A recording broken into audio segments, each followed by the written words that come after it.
இந்த வசனத்தில் கடைசி நாட்கள் என்று சொல்லப்படுவது மகா உபத்திரவத்தின் காலத்தை குறிக்கிறது. இயேசு கிறிஸ்து பூமிக்கு வந்து தன்னுடைய ராஜ்யத்தை ஸ்தாபிக்கும் போது இந்த உபத்திரவத்தின் காலம் முடிவுக்கு வரும்.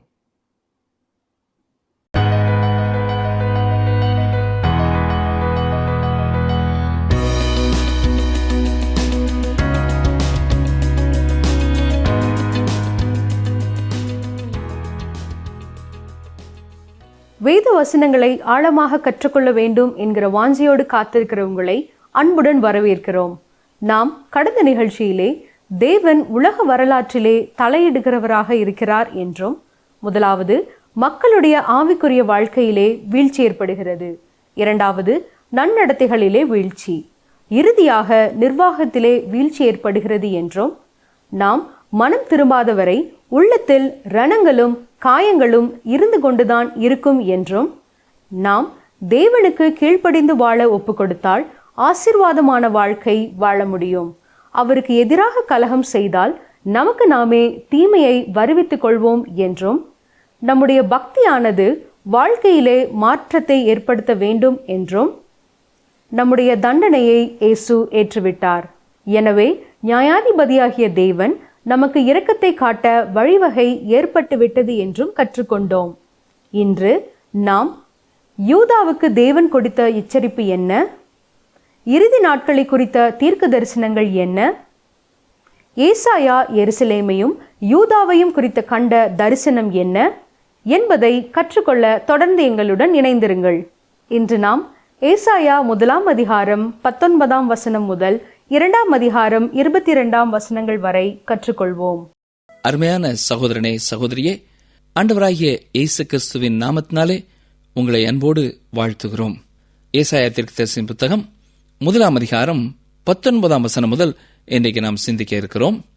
ஏசாயா 1 அதிகாரம் 19-20 வசனங்கள்.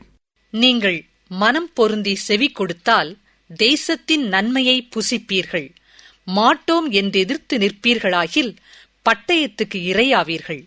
கர்த்தரின் வாய் இதை சொல்லிற்று. தேவனுடைய அரசாங்கத்தை பற்றியும் தேவனுடைய கிருபையை பற்றியும் இந்த ஏசாயா புத்தகத்திலே வலியுறுத்தி சொல்லப்பட்டிருக்கிறது. இந்த 1 அதிகாரத்தின் மீதியுள்ள வசனங்களிலே தேவன் யூதாவை தன்னோடு திரும்பவும் சேர்த்துக் கொள்ள முயற்சிக்கிறார். இங்கே தம்முடைய மக்களுக்கு எச்சரிப்பை கொடுக்கிறதையும் பார்க்கலாம். நம்முடைய பாவம் மன்னிக்கப்பட்டு விட்டால் நாம் நன்மையை புசிப்போம் என்று வசனம் சொல்லுகிறது. நம்முடைய பாவ மன்னிப்பிற்கும் தேசத்தின் நன்மையை புசிப்பதற்கும் தொடர்பு இருக்கிறது. பிரியமானவர்களே, நாம் தேவனோடு ஒப்புரவானால் அவருடைய சிருஷ்டியாகிய பூமி நம்மை தேற்றும். ஆனால் நமக்கு விருப்பமில்லை என்றால் தேவன் பட்டயத்தை அனுப்புகிறவராக இருக்கிறார் என்று பார்க்கிறோம். ஏசாயா 1 அதிகாரம் 24 வசனம் முதல் 26 வசனம் வரை பாருங்கள். ஆகையால் சேனைகளின் கர்த்தரும் இஸ்ரவேலின் வல்லவருமாகிய ஆண்டவர் சொல்லுகிறதாவது, ஓஹோ, நான் என் சத்துருக்களில் கோபமாறி என் பகைஞருக்கு நீதியை சரிக்கட்டுவேன். நான் என் கையை உன்னிடமாய் திருப்பி உன் களிம்பு நீங்க உன்னை சுத்தமாய் புடமிட்டு உன் ஈயத்தையெல்லாம் நீக்குவேன். உன் நியாயாதிபதிகளை முன்னிருந்தது போலவும் உன் ஆலோசனைக்காரரை ஆதியில் இருந்தது போலவும் திரும்ப கட்டளையிடுவேன். பின்பு நீ நீதிபுரம் என்றும் சத்திய நகரம் என்றும் பெயர் பெறுவாய். யூதா தேசத்தின் நிலை மக்களுடைய பதிலை பொறுத்தே அமையப் போகிறது. தேவனுடைய மன்னிக்கும் கிருபைக்கு அவர்கள் எவ்விதம் பதில் சொல்ல போகிறார்கள் என்பதை பொறுத்தே தேசத்தின் முடிவு நிர்ணயிக்கப்படும். அவர்கள் தங்களுடைய பாவத்தை விட்டு திரும்பி கர்த்தருக்கு கீழ்ப்படிய விரும்புவார்களானால் தேவன் அவர்களுக்கு உலக பிரகாரமாகவும் ஆவிக்குரிய பிரகாரமாகவும் ஆசீர்வாதத்தை கொடுப்பார். அவர்களுடைய எதிராளிகளிடமிருந்தும் பாதுகாப்பார். பாவத்திலிருந்து மனம் திரும்புவதினால் உண்டாகிற ஆசீர்வாதங்களை கவனித்தீர்களா? பாவ சிற்றின்பங்களுக்காக பேரின்பமான ஆசீர்வாதங்களை இழப்பது மூடத்தனம் இல்லையா? ஏசாயா 1 அதிகாரம் 27 வசனம் முதல் பாருங்கள். சீயோன் நியாயத்தினாலும் அதிலே திரும்பி வருகிறவர்கள் நீதியினாலும் மீட்கப்படுவார்கள். துரோகிகளும் பாவிகளுமோ ஏகமாய் நொறுங்குண்டு போவார்கள். கர்த்தரை விட்டு விலகுகிறவர்கள் நிர்மூலமாவார்கள். நீங்கள் விரும்பின கர்வாலி மரங்களின் நிமித்தம் வெட்கப்படுவீர்கள். நீங்கள் தெரிந்து கொண்ட தோப்புகளின் நிமித்தம் நாணமடைவீர்கள்.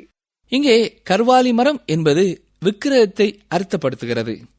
ஏனென்றால் அந்த தேசத்திலே கர்வாலி மரத்தின் கீழேயே அவைகளை வைத்து வணங்கினார்கள். இதனைச் சுற்றி தோப்புகள், அதாவது மரங்கள் அதிகம் நடப்பட்டிருந்தன. ஆகவே இது நிமித்தம் நீ நாணமடைவாய் என்று யூதாவை பார்த்து தேவன் எச்சரிக்கிறார். ஏசாயா 1 30-31 வசனங்கள். இலையுதிர்ந்த கர்வாலி மரத்தைப் போலவும் தண்ணீரில்லாத தோப்பைப் போலவும் இருப்பீர்கள். பராக்கிரமசாலி சணற்கூளமும் அவன் கிரியை அக்கினி பொறியுமாகி இரண்டும் அவிப்பாரில்லாமல் ஏகமாய் வெந்துப்போம் என்று சொல்லுகிறார். சிலர் தேவனை பற்றி இவ்விதமான தவறான கருத்துடையவர்களாய் காணப்படுகிறார்கள். அதாவது தேவன் கோபத்தை அடக்க முடியாது கட்டுப்பாட்டை இழந்து மக்களுக்கு தண்டனை வழங்கி விடுவார் என்று நினைக்கிறார்கள். இல்லை பிரியமானவர்களே, தேவனை பற்றிய சரியான ஓவியம் இது அல்ல. உண்மை என்னவென்றால், நம்முடைய பாவம் மெழுகுவர்த்தி போல இருக்கிறது. நாம் பாவமாகிய நெருப்போட விளையாட விளையாட அது தீயாக பற்றிக் கொள்ளும் என்பதே. அதாவது தேவன் தண்டனையை கொடுக்கும்படி நாமே பாவத்தோட விளையாடுகிறோம். கலாத்தியர் 6:7 என்ன சொல்கிறது? மோசம் போகாதிருங்கள், தேவன் தம்மை பரியாசம் பண்ண ஒட்டார். மனுஷன் எதை விதைக்கிறானோ அதையே அறுப்பான். ஆம் பிரியமானவர்களே, நாம் விதைப்பதையே அறுப்போம். நாம் இப்பொழுது ஏசாயா 2 சில வசனங்களையும் தொடர்ந்து பார்க்க போகிறோம். இந்த அதிகாரத்திலே இறுதி நாட்களை குறித்த தீர்க்க தரிசனங்களையும் ராஜ்யத்தையும் மகா உபத்திரவத்தின் நாட்களை பற்றியும் சொல்லப்பட்டிருக்கிறதை பார்க்கலாம். ஏசாயா 2 5 வரை ஒரே வகையான தீர்க்க தரிசனம் சொல்லப்பட்டிருக்கிறது. இஸ்ரவேலை பற்றிய கடைசி நாட்களை குறித்து இந்த தீர்க்க தரிசனத்திலே நாம் பார்க்கலாம். தேவன் இஸ்ரவேல் கோத்திரமாகிய 12 கோத்திரங்களையும் தன்னோடு சேர்த்துக் கொள்ள முயற்சிக்கிறதை இந்த அதிகாரத்திலே நாம் பார்க்கலாம். தேவன் எப்பொழுதுமே இஸ்ரவேலின் கோத்திரங்கள் அனைத்தையும் ஒன்றாக சேர்த்தே பார்க்கிறார். அதை ஒரே தேசமாகவே அவர் காண்கிறார். இஸ்ரவேல் தேசத்தின் இறுதி நாட்களுக்கும் சபையின் கடைசி காலத்திற்கும் அநேக வித்தியாசங்கள் உண்டு. இந்த அதிகாரங்களிலே தேவன் சபையை குறித்து கூறவில்லை. ஏனென்றால் அப்போஸ்தலனாகிய பவுல் சொல்லும் பொழுது சபையை பற்றிய ரகசியம் பழைய ஏற்பாட்டிலே வெளிப்படுத்தப்படவில்லை என்று சொல்கிறார். ரோமர் 16:25 பார்க்கும் பொழுது, ஆதி காலம் முதல் அடக்கமாயிருந்து இப்பொழுது தீர்க்க தரிசன ஆகமங்களினாலே அனாதி தேவனுடைய கட்டளையின்படி வெளியரங்கமாக்கப்பட்டதும் சகல ஜாதிகளும் விசுவாசத்திற்கு கீழ்ப்படியும்படிக்கு அவர்களுக்கு அறிவிக்கப்பட்டதுமாயிருக்கிற ரகசியத்தை வெளிப்படுத்துகிறதான என்று சொல்லப்பட்டிருக்கிறதை நாம் பார்க்கலாம். அப்படியானால் ஏசாயா கூறுகிற இந்த காரியங்கள் திருச்சபையை பற்றியதானால் பவுலப்போஸ்தலனுடைய காலத்திலே இது புதிய வெளிப்பாடாக இருந்திருக்க முடியாது. சபையை பற்றின காரியம் ஆதி காலம் முதல் அடக்கமாயிருந்தது. அப்போஸ்தலனாகிய பவுல் காலத்திலிருந்து இன்று வரை தேவன் சபையின் மூலம் தன்னுடைய செய்தியை உலகத்திற்கு கொடுக்கிறார். இருந்த போதிலேயும் சபையானது எடுத்துக்கொள்ளப்படும் நாட்களில் உலகை விட்டு அது நீக்கப்படும். ஏசாயாவின் செய்தியானது சபையின் காலத்தையும் தாண்டியதாயிருக்கிறது. தேவன் புதிய முறையிலே செயல்பட ஆரம்பிக்கும் நாளை குறித்து இங்கே ஏசாயா சொல்கிறார். நாம் இதை மகா உபத்திரவத்தின் காலம் என்று அழைக்கிறோம். இந்த காலத்தின் இறுதியில் அவர் தம்முடைய ராஜ்யத்தை ஸ்தாபிப்பார் என்று உறுதியாக விசுவாசிக்கிறோம். ஏசாயா 2 ஆமோத்சின் குமாரனாகிய ஏசாயா யூதாவையும் எருசலேமையும் குறித்து கண்ட தரிசனம். இங்கே ஏசாயா யூதாவையும் எருசலேமையும் குறித்து குறிப்பிட்டு தெளிவாக கூறுகிறார். இதிலே உருவகப்படுத்தி எந்த ஒரு கருத்தையும் சொல்லவில்லை. அதேபோல சில இடங்களிலே உருவகப்படுத்தி கூறும்பொழுது அதை உருவகம் என்றும் அவர் தெளிவுபடுத்தி இருக்கிறதை நாம் பார்க்கலாம். எனவே இங்கே குழப்பத்திற்கு எந்த இடமும் இல்லை. ஆகவே பிரியமானவர்களே, வேத வசனங்களுக்கு தீர்க்க தரிசனங்களுக்கு தங்கள் விருப்பம் போல விளக்கம் சொல்லும் மக்களுக்கு எச்சரிக்கையாயிருங்கள். இவர்கள் தாங்கள் சொல்ல விரும்பின கருத்துக்களை அதற்கு சாதகமான வசனங்களை எடுத்து வைத்துக் கொண்டு தங்கள் மனதிலே தோன்றின கருத்துக்களை சொல்லுவார்கள். இப்படிப்பட்ட சபைகளுக்கு ஊழியர்களுக்கு நாம் கவனமாய் இருக்க வேண்டியது அவசியம். ஏசாயா 2 2 கடைசி நாட்களில் கர்த்தருடைய ஆலயமாகிய பர்வதம் பர்வதங்களின் கொடுமுடியில் ஸ்தாபிக்கப்பட்டு மலைகளுக்கு மேலாய் உயர்த்தப்படும். எல்லா ஜாதிகளும் அதற்கு ஓடி வருவார்கள். இங்கே கடைசி நாட்களில் கர்த்தருடைய ஆலயமாகிய பர்வதம் பர்வதங்களின் கொடுமுடியில் ஸ்தாபிக்கப்பட்டு என்று சொல்லப்படுவது சபையினுடைய கடைசி நாட்களை குறிக்கவில்லை. ஏனென்றால் சபையினுடைய கடைசி நாட்கள் என்பது ஆவிக்குரிய வீழ்ச்சியை உடைய காலமாகும். அப்போஸ்தலனாகிய பவுல் தீமோத்தேயுக்கு எழுதின 1, 2 நிருபங்களிலே இதை தெளிவுபடுத்தியிருக்கிறார். வாசிக்கிறேன். 1 தீமோத்தேயு 4 1 பாருங்கள். ஆகிலும் ஆவியானவர் வெளிப்படையாய் சொல்லுகிறபடி பிற்காலங்களிலே மனசாட்சியில் சூடுண்ட பொய்யருடைய மாயத்தினாலே சிலர் வஞ்சிக்கிற ஆவிகளுக்கும் பிசாசிகளின் உபதேசங்களுக்கும் செவி கொடுத்து விசுவாசத்தை விட்டு விலகி போவார்கள். பிற்காலங்களிலே உள்ள சபைக்கும் கடைசி நாட்களிலே உள்ள இஸ்ரவேலுக்கும் உள்ள வித்தியாசத்தை நீங்கள் தெளிவாக காண முடியும். இவை இரண்டும் ஒன்று அல்ல, சம காலத்தை சார்ந்தவையும் அல்ல. இதை நன்றாக அறிந்து கொள்ளுங்கள். சில காரியங்கள் ஒன்று போல காணப்பட்டாலும் இவை இரண்டும் ஒரே காலத்தை குறிப்பிடுகிறவைகள் அல்ல. இதை நாம் முக்கியமாக கவனிக்க வேண்டும். இந்த வசனத்திலே கடைசி நாட்கள் என்று சொல்லப்படுவது மகா உபத்திரவத்தின் காலத்தை குறிக்கிறது. இயேசு கிறிஸ்து பூமிக்கு வந்து தம்முடைய ராஜ்யத்தை ஸ்தாபிக்கும் போது இந்த உபத்திரவத்தின் காலம் முடிவுக்கு வரும். இங்கே ஏசாயா 2 அதிகாரம் முதல் 5 அதிகாரம் வரை உள்ள பகுதியிலே மகா உபத்திரவத்தின் காலத்தை பற்றியும் பூமியிலே அவருடைய ராஜ்யம் ஸ்தாபிக்கப்படுவதை குறித்தும் சொல்லப்பட்டுள்ளது. கடைசி நாட்களில் கர்த்தருடைய ஆலயமாகிய பர்வதம் பர்வதங்களின் கொடுமுடியில் ஸ்தாபிக்கப்பட்டு என்று கூறப்படுவதிலே சபையானது எடுக்கப்பட்ட பிறகு இஸ்ரவேலின் தேசத்தின் நிலை எப்படி இருக்கும் என்பதை பற்றி இங்கே சொல்லப்பட்டிருக்கிறது. பர்வதம் என்று சொல்லப்படுவது ராஜ்யம், ஆள்கை அல்லது ஆட்சி என்ற அர்த்தத்திலே கூறப்படுகிறது. தானியேல் தன்னுடைய தீர்க்க தரிசனத்திலே இதை தெளிவுபடுத்தியுள்ளார். பூமியில் உள்ள எல்லா ராஜ்யங்களையும் விட பெரிதாக அவருடைய ராஜ்யம் ஸ்தாபிக்கப்படும் என்று அங்கே விளக்குகிறார். இந்த பூமியில் உள்ள ராஜ்யங்கள் எல்லாம் இயேசு கிறிஸ்துவினுடையதாகும். அப்பொழுது அவரே ராஜாதி ராஜாவாக, கர்த்தாதி கர்த்தாவாக இருப்பார். இஸ்ரவேல் ராஜ்யத்தை தம்முடைய ராஜ்யத்தின் முக்கியமான பகுதியாக தேவன் தெரிந்து கொண்டதாலேயே இஸ்ரவேல் தேசம் இப்பொழுது முக்கியத்துவம் வாய்ந்த இடமாக காணப்படுகிறது என்று சொல்லலாம். தேவனுடைய ராஜ்யமானது இந்த பூமியில் உள்ள எல்லா ராஜ்யங்களையும் விட உயர்த்தப்படும். ஏசாயா 2 அதிகாரம் 3 திரளான ஜனங்கள் புறப்பட்டு வந்து நாம் கர்த்தரின் பர்வதத்துக்கும் யாக்கோபின் தேவனுடைய ஆலயத்துக்கும் போவோம் வாருங்கள். அவர் தமது வழிகளை நமக்கு போதிப்பார். நாம் அவர் பாதைகளில் நடப்போம் என்பார்கள். ஏனெனில் சீயோனிலிருந்து வேதமும் எருசலேமிலிருந்து கர்த்தரின் வசனமும் வெளிப்படும். திரளான ஜனங்கள் புறப்பட்டு வந்து நாம் கர்த்தரின் பர்வதத்துக்கு, அதாவது கர்த்தருடைய ராஜ்யத்தினிடத்தில் போவோம் வாருங்கள் என்பார்கள். அங்கேயே தேவனுடைய ஆலயமும் இருக்கிறது. ஆக ராஜ்யத்தின் தலைநகரமும் சமயத்தின் தலைமையகமும் எருசலேம் ஆகிய ஒரே இடத்தில் இருக்கிறது. இயேசு கிறிஸ்து தாவீதின் அரியணையிலே அமருவார். பிரதான ஆசாரியரும் அவரே, ராஜாதி ராஜாவும் அவரே. பூமியை சுதந்திரித்துக் கொள்ள விரும்புகிறவர்கள் செய்ய வேண்டிய முக்கியமான காரியம் என்னவென்றால் தேவனுடைய சித்தத்தை கண்டுகொண்டு அதன்படி நடப்பதாகும். தேவனுடைய ஜனங்கள் அவருடைய வழிகளை கற்றுக்கொண்டு அதன் வழியிலே நடக்கிறவர்களாக இருப்பார்கள். அருமையானவர்களே, உன்னத ஆசீர்வாதமும் உலக ஆசீர்வாதமும் இயேசு கிறிஸ்துவுக்குள்ளேயே இருக்கிறது. சகல பரிபூரணமும் அவருக்குள்ளே வாசமாயிருக்கிறது என்று வேதத்திலே பார்க்கிறோம். ஆகவே நாம் உலக ஆசீர்வாதத்திற்கு ஒரு தேவனிடமும் உன்னத ஆசீர்வாதத்திற்கு மற்றொரு தேவனிடமும் ஓட வேண்டியதில்லை. இயேசு கிறிஸ்து ஒருவரே அனைத்துக்கும் போதும். அவரை மாத்திரம் நீங்கள் பற்றிக் கொண்டாலே போதும். ஏசாயா 2 அதிகாரம் 4 அவர் ஜாதிகளுக்குள் நியாயம் தீர்த்து திரளான ஜனங்களை கடிந்து கொள்வார். அப்பொழுது அவர்கள் தங்கள் பட்டயங்களை மண்வெட்டிகளாகவும் தங்கள் ஈட்டிகளை அரிவாள்களாகவும் அடிப்பார்கள். ஜாதிக்கு விரோதமாய் ஜாதி பட்டயம் எடுப்பதில்லை. இனி அவர்கள் யுத்தத்தை கற்பதுமில்லை.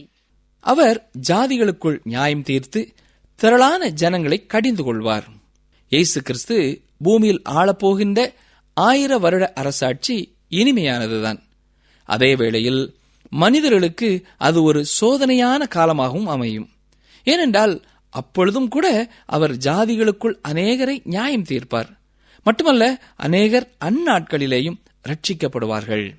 அப்பொழுது அவர்கள் தங்கள் பட்டயங்களை மண் வெட்டிகளாகவும் தங்கள் ஈட்டிகளை அரிவாள்களாகவும் அடிப்பார்கள் என்று சொல்லப்படுவதை கவனியுங்கள்.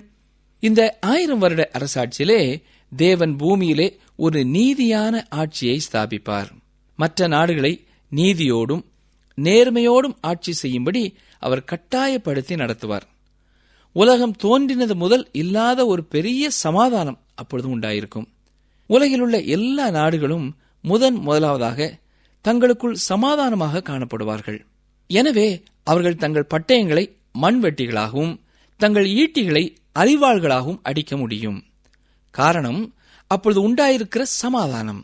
யோவேல் 3ஆம் அதிகாரம் 10ஆம் வசனத்தை பார்ப்பீர்களானால் அங்கே இதற்கு எதிரான நிலை சொல்லப்பட்டிருக்கிறது. மகா உபத்திரவத்தின் காலத்திலே இவ்விதம் காணப்படும். உங்கள் மண்வெட்டிகளை பட்டயங்களாகவும் உங்கள் அரிவாள்களை ஈட்டிகளாகவும் அடியுங்கள். பலவீனனும் தன்னை பலவான் என்று சொல்வானாக என்று அந்நாட்களை குறித்து யோவேல் சொல்கிறார்.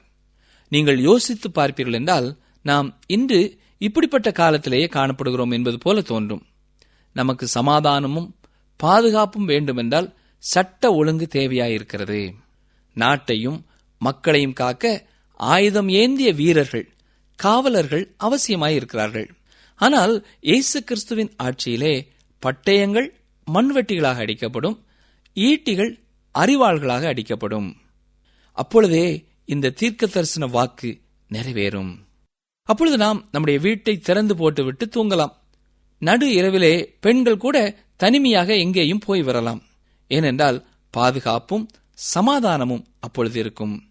அப்பொழுது யுத்தமே இல்லாதிருப்பதினாலே ஆயுதங்களுக்கு வேலை இல்லை. எனவே விவசாயம் செய்வதற்கு, தோட்ட வேலைகளை கவனிப்பதற்கு அவை மண்வெட்டிகளாகவும் அரிவாள்களாகவும் செய்யப்பட வேண்டியதிருக்கிறது. இயேசு கிறிஸ்து ஸ்தாபிக்கும் அரசியல் முழுவதும் சமாதானமே வழிந்தோடும். ஏனென்றால் அவர் சமாதான பிரபு. அருமையானவர்களே, இயேசு கிறிஸ்துவை தவிர வேறு எந்த நபரும், வேறு எந்த நிறுவனமும், எந்த அமைப்பும் உலகத்திலே இன்றும் என்றும் சமாதானம் தர இயலாது. இயேசு கிறிஸ்துவின் ஆட்சி உலகத்திலே ஸ்தாபிக்கப்படும் வேளையிலே பரிபூரண சமாதானம் உண்டாயிருக்கும். அதிலே பங்கு பெறுவோர் பாக்கியவான்கள். ஏசாயா 2ஆம் அதிகாரம் 5ஆம் வசனம், யாக்கோபின் வம்சத்தாரே, கர்த்தரின் வெளிச்சத்திலே நடப்போம் வாருங்கள். நாம் கர்த்தரின் வெளிச்சத்திலே நடந்தாலே சமாதானம் உண்டாயிருக்கும். இப்பொழுது மட்டுமல்ல, எதிர்காலத்திலேயும் நாம் சமாதானம் உள்ளவர்களாக இருப்போம். அவரை விட்டுவிட்டால் நாம் ஒருபொழுதும் சமாதானத்தை பெற்றுக்கொள்ள முடியாது. யார் கர்த்தரின் வெளிச்சத்திலே நடக்கும்படி இங்கே அழைக்கப்படுகிறார்கள்? யாக்கோபின் வம்சத்தார், அதாவது இஸ்ரவேல் ஜனங்கள். அருமையானவர்களே, ஆவிக்குரிய இஸ்ரவேல் ஜனங்களே தேவனுடைய வெளிச்சத்திலே நடக்க முடியும். நீங்கள் தேவனுடைய ஜனங்களாக மாறிவிட்டீர்களா? அவருடைய வெளிச்சத்திலே நடக்க விருப்பமுடையவர்களா இருக்கிறீர்களா? இதை நீங்கள் தான் தீர்மானிக்க வேண்டும். ஏசாயா 2ஆம் அதிகாரம் 6ஆம் வசனம் முதல் 9ஆம் வசனம் வரை பாருங்கள். யாக்கோபின் வம்சத்தாராகிய உம்முடைய ஜனத்தை கை நெகிழ்ந்தீர். அவர்கள் கீழ்த்திசையாரின் போதகத்தால் நிறைந்து பெலிஸ்தரைப் போல் நாள் பார்க்கிறவர்களாயிருந்து அந்நிய புத்திரர் மேல் பிரியப்படுகிறார்களே. அவர்கள் தேசம் வெள்ளியினாலும் பொன்னினாலும் நிறைந்திருக்கிறது. அவர்கள் பொக்கிஷங்களுக்கு முடிவில்லை. அவர்கள் தேசம் குதிரைகளாலும் நிறைந்திருக்கிறது. அவர்கள் ரதங்களுக்கும் முடிவில்லை. அவர்கள் தேசம் விக்கிரகங்களாலும் நிறைந்திருக்கிறது. தங்கள் கைகளின் கிரியையையும் தங்கள் விரல்கள் உண்டு பண்ணினதையும் பணிந்து கொள்கிறார்கள். சிறியவனும் குனிகிறான், பெரியவனும் பணிகிறான். ஆகையால் அவர்களுக்கு மன்னியாதிருப்பீர். யூதா ஜனங்கள் மற்ற ஜனங்களிடமிருந்து கற்றுக்கொண்ட காரியங்களை பற்றி இங்கே பார்க்கிறோம். இவர்கள் இந்த புறஜாதியாரிடமிருந்து அநேக புதிய ஆலோசனைகளை பெற்று அதை பின்பற்றுவதிலே விருப்பம் கொண்டார்கள். அசீரியர்கள், பாபிலோனியர்கள் போன்றவர்களின் சமய கருத்துக்களை தங்கள் வழிபாட்டிலேயும் புகுத்தினார்கள். அவர்களைப் போல சிருஷ்டிகரை தொழாமல் சிருஷ்டிக்கப்பட்ட பொருட்களை வணங்கினார்கள். இன்னும் சில வேதத்திற்கு புறமான காரியங்களிலே ஈடுபட்டார்கள். எனவே தேவன் அவர்களை மன்னிக்கவில்லை என்று இங்கே பார்க்கிறோம். ஆம் அருமையானவர்களே, உங்கள் விசுவாச வாழ்க்கைக்குள்ளே மற்றவர்களுடைய வேதத்திற்கு புறமான கருத்துக்கள் எவ்வளவு தூரம் உங்களுக்குள் புகுந்திருக்கிறது என்று சற்றே உட்கார்ந்து யோசித்து பாருங்கள். அவைகளை ஜெபத்துடன் கண்டுபிடித்து உங்களை விட்டு அகற்றுங்கள். நீங்கள் அப்பொழுது தேவனுடைய மன்னிப்பை முழுமையாக பெற்றுக்கொள்ள முடியும். எனக்கு அருமையான சகோதரனே, சகோதரியே, ஆண்டவர் இப்பொழுது எந்த காரியத்தை குறித்து உங்கள் இருதயத்திலே பேசிக் கொண்டிருக்கிறாரோ அதை குறித்து நீங்கள் ஆழமாய் சிந்தித்து ஒரு தெளிவான தீர்மானத்துக்குள்ளே கடந்து வாருங்கள். ஏசாயா 2ஆம் அதிகாரம் 10ஆம் வசனம் முதல் 12ஆம் வசனம் வரை பாருங்கள். கர்த்தரின் பயங்கரத்திற்கும் அவருடைய மகிமை பிரதாபத்திற்கும் விலகி நீ கன்மலையில் ஒதுங்கி மண்ணில் ஒளித்துக்கொள். நரரின் மேட்டுமையான கண்கள் தாழ்த்தப்படும், மனுஷரின் வீராப்பும் தணியும். கர்த்தர் ஒருவரே அந்நாளில் உயர்ந்திருப்பார். எல்லாம் தாழ்த்தப்படும் பொருட்டு சேனைகளுடைய கர்த்தரின் நாளானது பெருமையும் மேட்டிமையுமானவை எல்லாவற்றின் மேலும், உயர்ந்தவை எல்லாவற்றின் மேலும். இங்கே தேவன் பெருமையுள்ள மனிதனுடைய எண்ணங்களையும் செய்கைகளையும் தாழ்த்துவார் என்று பார்க்கிறோம். தன்னைத்தானே ஆண்டுகொள்ள முடியும் என்று நினைக்கிறவனையும், தேவனுடைய உதவி இல்லாமல் உலகை ஆண்டுவிட முடியும் என்று நினைக்கிறவனையும் அவர் தாழ்த்துவார். அவனுடைய எண்ணங்களை ஒன்றுமில்லாமல் போக பண்ணுவார். ஏசாயா 2ஆம் அதிகாரம் 13ஆம் வசனம், லீபனோனிலுள்ள உயரமும் ஓங்கலுமான எல்லா கேதுருக்களின் மேலும் பாசானிலுள்ள எல்லா கர்வாலி மரங்களின் மேலும். இந்த கேதுரு மரம் உயரமும் ஓங்கலுமாயிருப்பதாலே பெருமை கொள்கிறது. பாசானில் உள்ள கர்வாலி மரம் மிக திடமானவை, ஆகவே அதற்கு பெருமை. இவை எல்லாமே மனிதருக்கு வரும் பெருமையை வெளிப்படுத்துகிறது. உயரமும் ஓங்கலும் திடமாயிருப்பதனாலே ஒரு மனிதனுக்கு பெருமை தோன்றுமானால் கர்த்தர் அதையும் கீழ்ப்படுத்துவார்.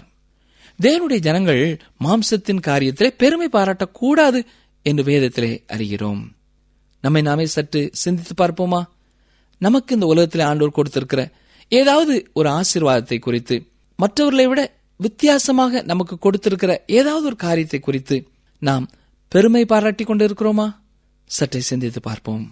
ஏசாயா 2ஆம் அதிகாரம் 14ஆம் வசனத்திற்கு வாருங்கள். உன்னதமான எல்லா பர்வதங்களின் மேலும் உயரமான எல்லா மலைகளின் மேலும். இது ஆட்சியையும் சமுதாயத்தையும் குறிக்கிறது. 15ஆம் வசனத்தை பாருங்கள். உயர்ந்த எல்லா கோபுரத்தின் மேலும் அரணான எல்லா மதிலின் மேலும். இந்த வசனம் இராணுவத்தை குறிக்கிறது. இதன் மேலும் தேவனுடைய நியாய தீர்ப்பு வரும் என்று சொல்லுகிறார். ஏசாயா 2ஆம் அதிகாரம் 16ஆம் வசனம், தர்ஷீஸின் கப்பல்கள் எல்லாவற்றின் மேலும் எல்லா சித்திர வினோதங்களின் மேலும் வரும். இங்கே கலையும் அதேபோல வியாபாரமும் தேவனுடைய தண்டனைக்கு உள்ளாகும் என்று சொல்லப்படுகிறது. இவையெல்லாம் ஏன் நடக்கிறது? மனிதனுடைய பெருமையின் நிமித்தமாக. தொடர்ந்து ஏசாயா 2ஆம் அதிகாரம் 17ஆம் வசனம் பாருங்கள். அப்பொழுது நரரின் மேட்டிமை தாழ்ந்து மனுஷரின் வீராப்பு தணியும். கர்த்தர் ஒருவரே அந்நாளில் உயர்ந்திருப்பார். தேவன் எல்லாருடைய மேட்டிமையையும் விருப்பத்தையும் தணிய பண்ணுவார். அவர் நாமமே உயர்ந்திருக்கும். ஏசாயா 2ஆம் அதிகாரம் 18ஆம் வசனம், விக்கிரகங்கள் கட்டோடே ஒளிந்து போம். அடுத்து மாயையான எல்லா காரியங்களையும் கருத்துக்களையும் அந்நாளிலே முற்றிலும் அழிப்பார் என்று பார்க்கிறோம்.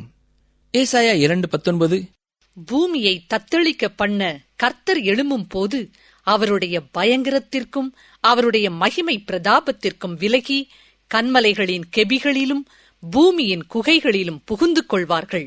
வெளிப்படுத்தின விசேஷத்திலேயும் இதே கருத்து சொல்லப்பட்டிருப்பதை நீங்கள் பார்க்கலாம். நியாய தீர்ப்பின் நாளிலே மனிதர்கள் என்ன செய்வார்கள் என்று அங்கே சொல்லப்பட்டிருக்கிறது. வெளிப்படுத்தல் 6ஆம் அதிகாரம் 15-16 வசனங்களை பாருங்கள். பூமியின் ராஜாக்களும் பெரியோர்களும் ஐஸ்வர்யவான்களும் சேனை தலைவர்களும் பலவான்களும் அடிமைகள் யாவரும் சுயாதீனர் யாவரும் பர்வதங்களின் குகைகளிலும் கண்மலைகளிலும் ஒளித்துக் கொண்டு பர்வதங்களையும் கண்மலைகளையும் நோக்கி, நீங்கள் எங்கள் மேல் விழுந்து சிங்காசனத்தின் மேல் வீற்றிருக்கிறவருடைய முகத்திற்கும் ஆட்டுக்குட்டியானவருடைய கோபத்திற்கும் எங்களை மறைத்துக் கொள்ளுங்கள் என்பார்கள் என்று வாசிக்கிறோம். இன்று நாம் உலகத்திலே பார்ப்பது என்ன? பொருளாதாரம், வணிகம், கலை, நிர்வாகம், இன்னும் இது போன்றவற்றிலும் நாம் மனிதனுடைய வீராப்பையும் பெருமையையும் தான் பார்க்கிறோம். சமயத்திலேயும் இவை புகாமல் இல்லை. மனிதனுடைய பெருமை எல்லாம் தாழ்த்தப்படும் நாள் ஒன்று வருகிறது. அப்பொழுது இயேசு கிறிஸ்துவே பூமியில் உயர்ந்து நிற்பார்.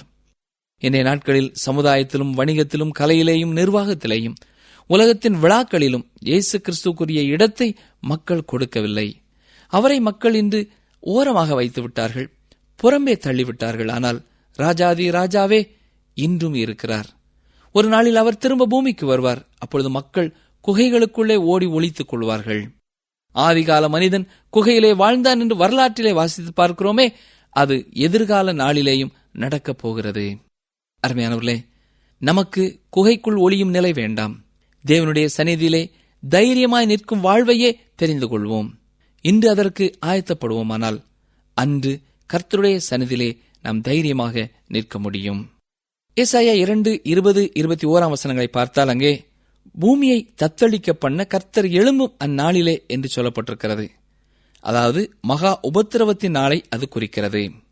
ஏசாயா 2:22 பாருங்கள். நாசியிலே சுவாசமுள்ள மனுஷனை நம்புவதை விட்டு விடுங்கள், எண்ணப்படுவதற்கு அவன் எம்மாத்திரம்.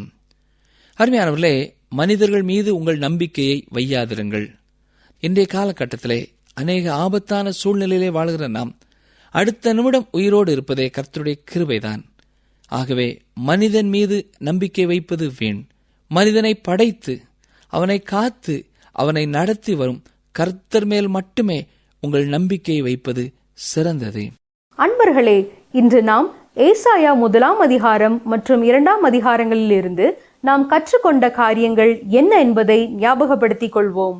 பாவ சிற்றின்பங்களுக்காக பேரின்பமாக ஆசீர்வாதங்களை இழப்பது என்பது மூடத்தனம். நம்முடைய பாவம் மெழுகுவர்த்தியைப் போல இருக்கிறது. நாம் பாவமாகிய நெருப்போடே விளையாட விளையாட அது தீயாக பற்றி கொள்ளும். அதாவது தேவன் தண்டனையை கொடுக்கும்படி நாமே விரும்பி பாவத்தோടെ விளையாடுகிறோம். சபை குறித்த ரகசியம் பழைய ஏற்பாட்டிலே வெளிப்படுத்தப்படவில்லை. வேத வசனங்களுக்கும் தீர்க்க தரிசனங்களும் தங்கள் விருப்பம் போல விளக்கம் கொடுக்கும் மக்களுக்கு எச்சரிக்கையாக இருக்க வேண்டும். சபையினுடைய கடைசி நாட்கள் என்பது ஆவிக்குரிய வீழ்ச்சியுடைய காலமாகும். கடைசி நாட்கள் என்பது மகா உபத்திரவத்தின் காலத்தை குறிக்கிறது. உன்னத ஆசீர்வாதமும் உலக ஆசீர்வாதமும் இயேசு கிறிஸ்துவுக்குள்ளேயே இருக்கிறது. சகல பரிபூரணமும் அவருக்குள்ளே வாசமாயிருக்கிறது. உங்கள் விசுவாச வாழ்க்கைக்குள்ளே மற்றவர்களுடைய வேதத்திற்கு புறமான கருத்துகள் எவ்வளவு தூரம் உங்களுக்குள் புகுந்திருக்கிறதோ என்பதை யோசித்து பாருங்கள். மீண்டும் அடுத்த நிகழ்ச்சியில் சந்திப்போம். கர்த்தர் உங்களை ஆசீர்வதிப்பாராக. ஆமென்.